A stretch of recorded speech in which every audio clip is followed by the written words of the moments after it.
Autopsie des séries, présentée par Sébastien Lambert, consultant psychologie sur Beta Série, la radio. Eh bien, bonjour à tous. Aujourd'hui, je ne suis donc pas avec Clément, mais je suis avec Hugo, journaliste et responsable éditorial sur Beta Série, la radio. Bonjour Hugo. Bonjour Sébastien. Alors aujourd'hui, tu voulais nous parler de la série You, c'est ça ? Eh bien oui, aujourd'hui You et plus particulièrement de Joe Goldberg, qui est interprété par Penn Badgley. Alors lui, il joue un rôle d'un libraire envoûté par Guinevere Beck, une jeune écrivaine en devenir, en tout cas pour la saison 1. Oui, parce qu'en fait, dans la saison 2, d'autres personnages vont venir le hanter. Exactement. Et d'ailleurs, Joe changera d'identité pour s'appeler Will, mais nous parlerons ici de Joe pour plus de compréhension. Et toi, dans quelle catégorie tu rangerais cette série ? Pour moi, You, c'est un vrai thriller psychologique. Cette série, elle est assez fidèle à la pathologie de Joe, avec très peu d'incohérence. Alors là, bravo au créateur. Parce que pour ceux qui ne l'auraient pas vu, Joe, ce libraire, qui semble si gentil la plupart du temps, va également commettre des meurtres. Et ça ne te ferait pas penser à une célèbre affaire ? Alors si, il y a une célèbre affaire. Il nous renvoie à cette triste affaire américaine de John Warnock Hinckley Jr. Cet homme qui a stalké Jodie Foster et qui a tenté d'assassiner le président des États-Unis, à l'époque Ronald Reagan, le 30 mars 1981, pour impressionner Jodie. Il lui avait écrit une lettre 1 heure avant d'avoir exécuté son geste. Et voilà ce que John avait écrit à Jodie. « Je fais tout ceci pour toi, en sacrifiant ma liberté et peut-être ma vie. J'espère que tu changeras d'avis à mon sujet. Cette lettre est écrite 1 heure avant de quitter l'hôtel Hilton. Jodie, je te demande de regarder dans ton cœur, s'il te plaît, et au moins me donner la chance, avec ce fait historique, de gagner ton respect et ton amour. » Eh bien, ça, c'est une introduction intéressante pour nous parler de Joe dans la série. C'est vraiment un parallèle qui lance parfaitement le sujet de la psychose du perso, en fait. Donc voilà, explique-nous un peu tout ça. Eh bien, oui, je vais vous parler de John. Je vais vous parler de John Warnock Hinckley Jr., qui a stalké Jodie Foster, tout comme Joe le fait avec Beck. Attends, mais stalker, c'est quoi ? Alors, c'est un anglicisme qui a le sens de traquer. Alors, ce qui est intéressant, c'est qu'à la base, ce mot anglais, il est désigné pour la chasse, dans le sens guetter, traquer sa proie. Et aujourd'hui, nous l'utilisons pour la chasse, mais à laquelle se livrent les admirateurs d'une célébrité qui souhaitent, mais à tout prix, entrer dans sa vie. Et là, le parallèle avec Joe est génial. Lui, il traque, mais il chasse aussi. Il va jusqu'à tuer les personnes qui encombrent la vie de Beck, et ceux qui pourraient se mettre à travers de leur amour. Et pourquoi la série s'appelle You ? Je sais pas exactement, mais le nom est très bien choisi. Parce que les anglophones, quand quelqu'un leur demande quelle série ils regardent, ils leur répondent « I'm watching you ». Je regarde You. Mais qui signifie surtout, c'est ça qui est intéressant, je suis en train de te regarder. Et c'est ce que fait Joe d'ailleurs tout au long de la série. Alors vraiment là, les créateurs de la série, ils ont pensé à tout. Donc Joe et puis Beck tout au long de la première saison. Eh bien oui, mais c'est dangereux. Et il ne doit pas se trahir avec les informations qu'il récolte. Par exemple, dans la saison 1, Beck veut acheter un lit. Alors il lui dit de pas prendre le king size, car sa chambre est trop petite. Alors là, elle lui demande comment il sait ça. Alors pour ne pas lui avouer qu'il est allé chez elle en cachette, il répond que tous les appartements sont petits à New York. Alors bien évidemment, pour cette fois ça passe, mais alors il doit être de plus en plus vigilant au fur et à mesure que la série avance. Du coup, Joe est un personnage intriguant, mais pourquoi ? Alors certainement parce qu'il a un double visage.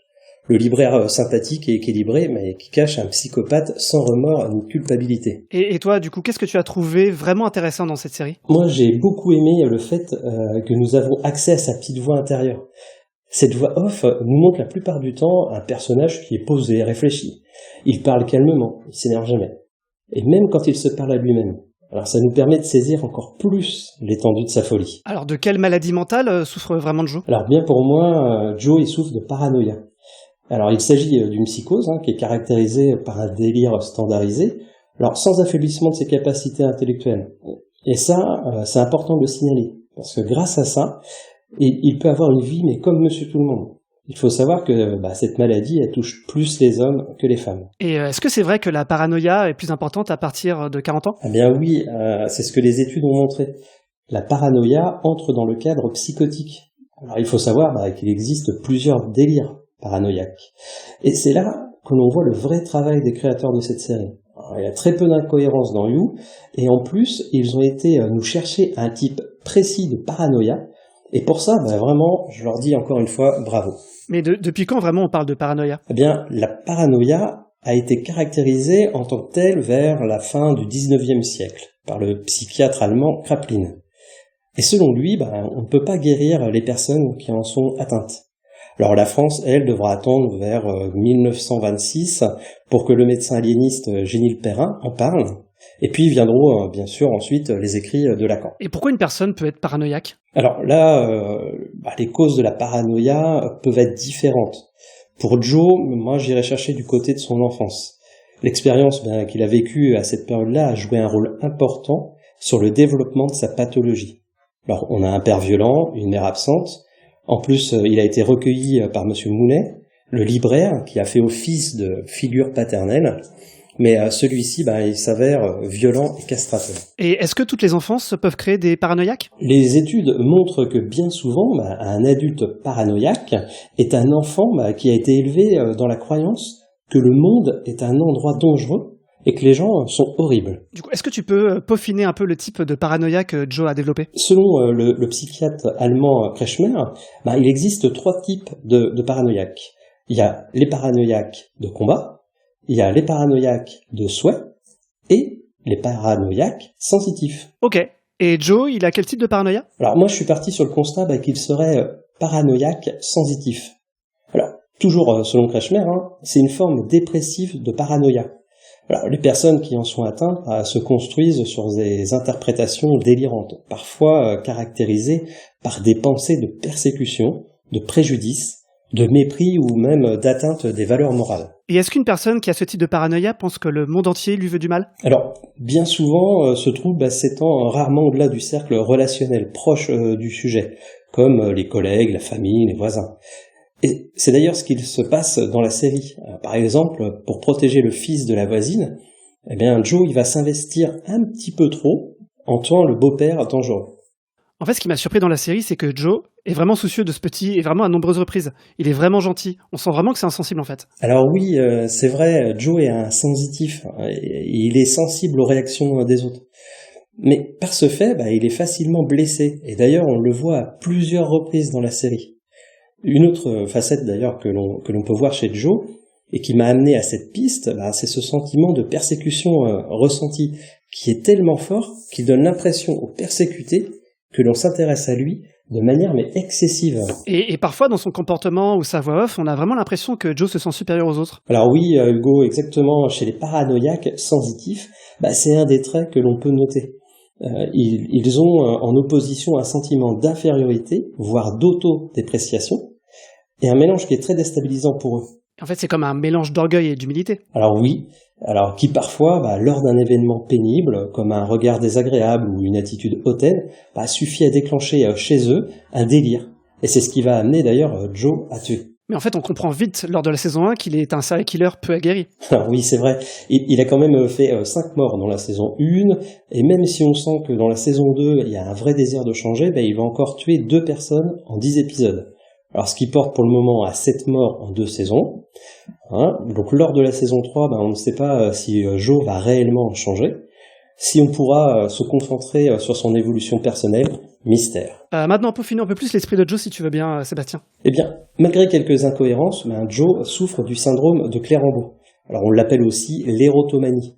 Alors ça, c'est une psychose qui se fonde sur l'illusion délirante d'être aimé par un autre. Alors, avant de nous en expliquer un peu plus, donne-moi un peu les raisons de ces incohérences dont tu parlais juste avant. La première, l'érotomanie, elle touche majoritairement des femmes, et exceptionnellement des hommes. Et la deuxième, l'érotomane, en règle générale, il tombe amoureux d'une personne dont les fonctions sociales ou professionnelles sont considérées dans son esprit comme supérieures, comme par exemple un médecin, un artiste ou un avocat. Mais alors bien évidemment, il y a des exceptions qui confirment la règle, parce que Beck n'aura du succès qu'une fois morte. Et qu'est-ce que vraiment le syndrome de Clérambault, que l'on appelle aussi l'érotomanie ? Eh bien, l'érotomanie, c'est une psychose qui rentre dans la paranoïa, sans hallucination, et qui s'exprime par des délires, par des fausses interprétations, qui se fondent sur l'illusion délirante d'être aimé par un autre. Et pourquoi ce nom Clérambault ? Ça, c'est le psychiatre Gaëtan Gatien de Clérambault qui, en 1921, partant d'un cas clinique, présente la première analyse complète sur ce qu'il appelle les psychoses passionnelles. Et c'est donc lui qui donnera son nom à la maladie. Donc l'érotomane est persuadé que c'est l'autre qu'il aime, qui lui donne des signes, comme Beck en donne involontairement dans la saison 1, lors de sa première rencontre dans la librairie avec Joe. Eh bien oui, et tu fais bien de le dire involontairement, car quand on entend ce qui se passe dans la tête de Joe à ce moment-là, on comprend vite dans quel délire il se trouve. Il faut savoir que tout, absolument tout de la victime de l'érotomane est décrypté et perçu comme un signe d'amour. Alors, comme par exemple la posture de Beck ou le chemisier qu'elle porte sans soutien-gorge. Et à un moment, l'érotomane cherche à entrer en contact avec la personne, persuadé que c'est elle qui le souhaite ? Alors oui, dans le cas de Joe. Il téléphone à Beck, lui envoie des messages, la suit, s'immisce peu à peu bien sûr dans sa vie, en se rendant à son domicile et en tentant de pénétrer son intimité. Ok, et Joe rentre complètement dans ce rôle, avec Beck, mais aussi dans la saison 2 avec Love. Alors oui, par exemple, quand Joe attend des heures sur le trottoir en face de l'appartement de Beck, ou alors quand il s'approprie ses objets personnels comme ses sous-vêtements, sans qu'elle ne s'en doute. Et d'ailleurs, il va recommencer avec Love. Et je crois savoir qu'il y a 3 phases dans l'érotomanie ? Alors oui, la première, c'est l'espoir, qui est la phase la plus longue, car il est dans l'attente que l'autre se déclare à lui. Et bien souvent, l'érotomane pense que c'est à cause de son entourage que l'autre ne peut pas se déclarer. Et la deuxième phase ? Alors ensuite, il y a le dépit. Alors la personne ne s'est pas déclarée à lui, et il le vit une immense déception. Et ça, c'est la phase durant laquelle l'érotomane peut sombrer dans la dépression. Alors phase d'autant plus dangereuse qu'il n'est pas rare que l'érotomane devienne à ce moment-là plus agressif. Et la troisième ? Eh bien, c'est la rancune. C'est une phase bien mise en avant dans la série. L'agressivité va se tourner vers l'être aimé, vers son entourage. Car, bien sûr, vous l'aurez compris, il est persuadé que c'est l'entourage, c'est les autres, qui ont fait que l'objet du désir n'a pas pu se déclarer. Cette phase va du harcèlement jusqu'au meurtre. Alors, elle peut même conduire au suicide du malade lui-même. Et en ce qui concerne les causes, les experts ne sont pas certains de leur hypothèse. Mais la plus évidente est le manque affectif durant l'enfance. Et pour certains, ce manque provient principalement du père, et ce dont Joe a souffert le plus, et que l'on aura compris au fil de la saison 1. Eh bien Sébastien, merci pour cette analyse, c'était vraiment hyper clair. Eh bien avec plaisir Hugo, c'était une série facile à autopsie, parce que ces créateurs ont vraiment fait quelque chose de très cohérent. Ils n'ont pas inventé ce personnage au hasard, on sent qu'il y a eu un gros travail de recherche. Alors c'est d'autant plus intéressant et flippant de se dire que c'est possible qu'un tel personnage existe dans la réalité. Autopsie des séries, présentée par Sébastien Lambert, consultant psychologie sur Beta Série, la radio.